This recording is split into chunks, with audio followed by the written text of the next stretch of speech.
Hello बच्चों, आपका स्वागत है स्ट्रिंग फिजिक्स क्लास के यूट्यूब चैनल पे।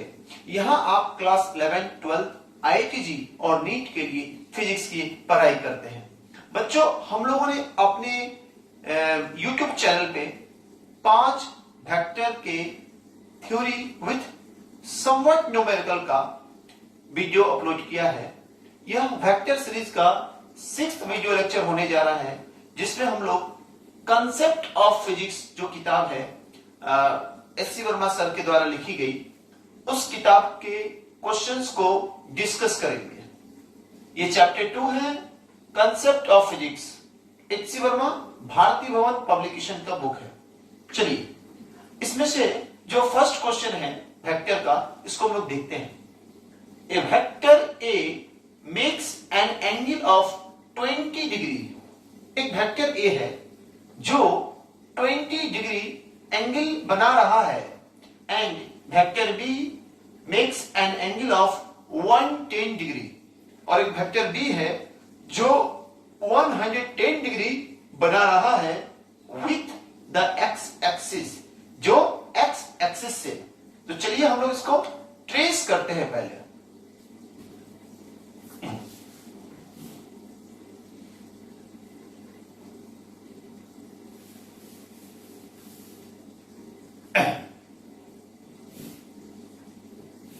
ये हमारा कोऑर्डिनेट सिस्टम हो गया, जो कार्टेशियन कोऑर्डिनेट सिस्टम है। मैं वेक्टर A को ट्रेस करता हूं जो 20 डिग्री बना रहा है। ये वेक्टर A है, ठीक है, vector A। It makes an angle 20 degree with x axis. Now there is another vector B जो 110 डिग्री x एक्सिस से बना रहा है।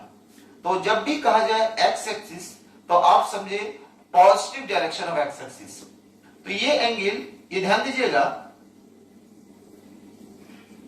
90, और उसके बाद फिर 20 लेंगे तो हमें 110 डिग्री मिलता है। यानी एक दूसरा जो वेक्टर है जो इस तरह से 110 डिग्री एक्स एक्सिस से एंटी क्लॉकवाइज डायरेक्शन में बना रहा है, ठीक है।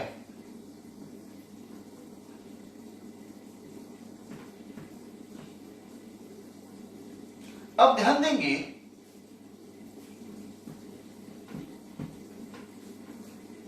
हम लोगों ने थ्योरी में बताया था, अगर कोई दो वेक्टर A और वेक्टर B हो और उन दोनों के बीच कुछ एंगल हो, ठीक है, उन दोनों के बीच कुछ एंगल हो, मान लेते हैं थीटा,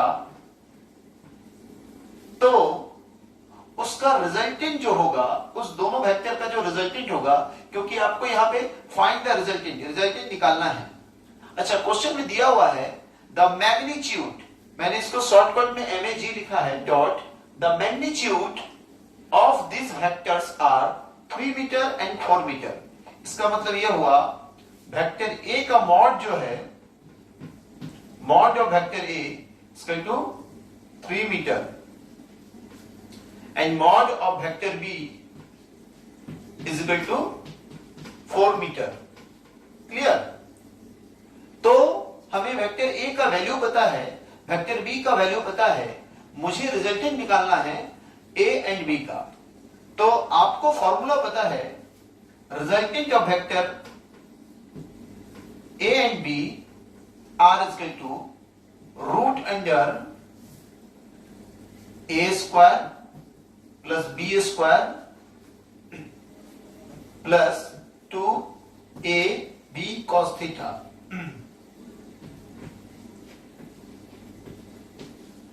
जिन बच्चों को ये नहीं पता है वो कृपया कर जाए और हमारे वेक्टर लेक्चर के सारे वीडियो को देख ले, ताकि उनको थ्योरी और कांसेप्ट बहुत तरीके से क्लियर हो जाए और वह इन क्वेश्चन को समझ पाए। इसके बावजूद भी अगर आपको न्यूमेरिकल बनाने में प्रॉब्लम हो रही होगी तो आप कमेंट बॉक्स में लिखें, मैं आपको मदद करूंगा कैसे प्रोसीड करना है। अब ध्यान देंगे, आपको जब रिजल्टेंट का फॉर्मूला पता है, ए का मैग्नीट्यूड 3 मीटर यानी 3 square plus 4 square plus 2 into 3 into 4 into, अब ध्यान देंगे वेक्टर ए और वेक्टर बी के बीच एंगल हमने थीटा लिखा था, वो थीटा कितना होगा आखिर? ध्यान दीजिए, यहां से लेके यहां तक 110 डिग्री और ये 20 डिग्री है। इसका मतलब ये हुआ इन दोनों के बीच जो एंगल बन रहा है, this is 110 minus 20 is equal to 90 degree. So theta is equal to 90 degree. Clear? तो ये cos 90 डिग्री आपको मिलेगा और आपको पता है cos 90 डिग्री का वैल्यू होता है 0। मैं यहां लिख देता हूं, since cos 90 degree is equal to 0। Clear? अब ध्यान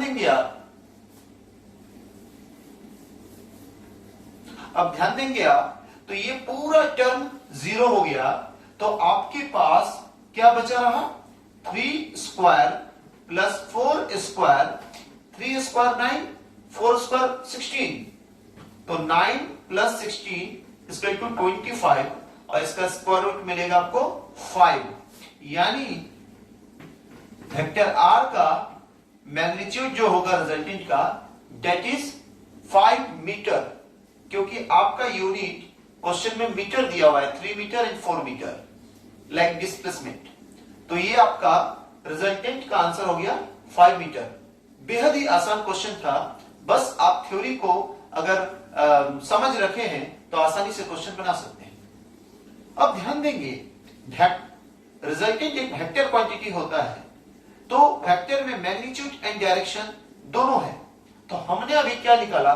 सिर्फ मैग्नीट्यूड। इसका मतलब इसमें डायरेक्शन भी होगा। अब सवाल यह पैदा होता है, आखिर वेक्टर आर, मैं वेक्टर आर को ट्रेस करता हूं, आखिर वेक्टर आर मान लेता हूं ये वेक्टर आर है, आखिर वेक्टर आर का डायरेक्शन मैं किधर से निकालूं? आप वेक्टर आर का डायरेक्शन ए से भी निकाल सकते हैं, बी से भी निकाल सकते हैं, एक्स एक्सिस से भी निकाल सकते हैं, वाई एक्सिस से भी निकाल सकते हैं। It's completely up to you. लेकिन जब हम कोई किताब बना रहे हैं तो किताब के भी पैटर्न को फॉलो करना उचित है। जनरली जो आप किसी भी वेक्टर का डायरेक्शन निकालते हैं वह कोऑर्डिनेट सिस्टम में एक्स एक्सिस से दिया हुआ होता है, लेकिन मैं ऐसा नहीं कह रहा हूं कि आप एक्स से ही निकालेंगे। डायरेक्शन आप किसी भी एक्सिस से निकाल सकते हैं, यानी उसका डायरेक्शन किसी भी एक्सिस से आप निकालेंगे, लेकिन उसका पोजीशन वेक्टर नहीं चेंज होगा। इसीलिए आप, लेकिन यहां पर हम लोग डायरेक्शन एक्स एक्सिस से निकालेंगे। तो हम लोग क्या करेंगे, मान लेते हैं वेक्टर ए से वेक्टर आर ने अल्फा एंगल बनाया, वेक्टर ए से वेक्टर आर ने अल्फा एंगल बनाया, तो मैं tan अल्फा निकालता हूं। आप हमारे थ्योरी को जाकर देखें, tan अल्फा निकालने का फॉर्मूला, tan अल्फा, तो मैंने अल्फा ए से लिया है, तो ए वेक्टर नहीं आएगा, b sin थीटा जो हम लोगों का फॉर्मूला था, b sin theta by mod of a plus mod of b cos theta. अब ध्यान देंगे, यहां थीटा 90 डिग्री है तो साइन 91 हो जाएगा, ठीक है। तो मुझे क्या आया, b का मैग्नीट्यूड है 4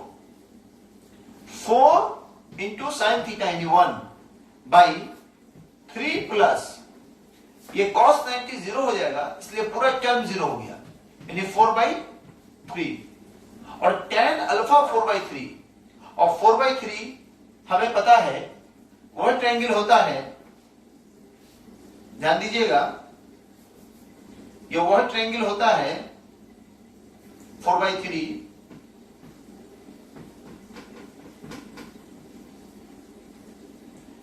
53 डिग्री।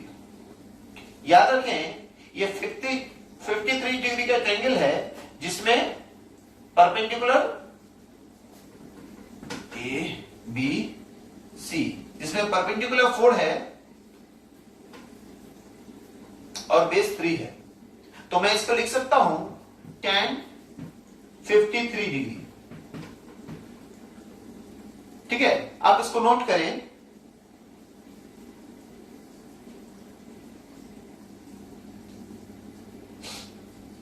आप इसको नोट करें।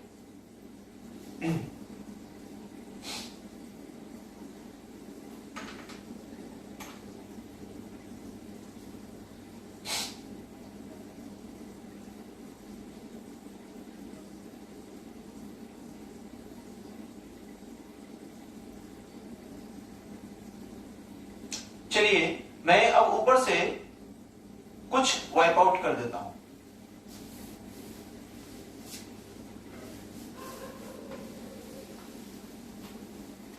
यानी अब अगर अल्फा में जो 53 डिग्री मिल गया तो वेक्टर आर ए से 53 बना रहा है और एक्स से 20, तो टोटल एंगल कितना हुआ 53 plus 20 73 degree. So vector R makes an angle